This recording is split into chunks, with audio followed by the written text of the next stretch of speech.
continua, molla le A, tieni un po' di freno, tienilo così, tienilo, non mollarlo, tienilo così. Fuori dritto così. No, fermo lì con le mani, alle spalle, portale alle spalle, vicino alle spalle, così. Dritto così.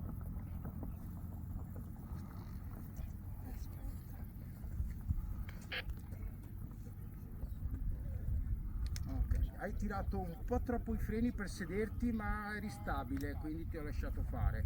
Un po' meno, il triangolino dei freni va tenuto davanti alla nostra faccia, ma impareremo tranquillamente a gestirlo come si deve. Un pelino a destra, Lucio, un pelino a destra. Vai a destra, Lucio, ancora un po', vai ancora un po'. Ok, così, Lucio. Dritto così. Tieni i freni alle spalle, pizzicata alle spalle, la vela. Ok.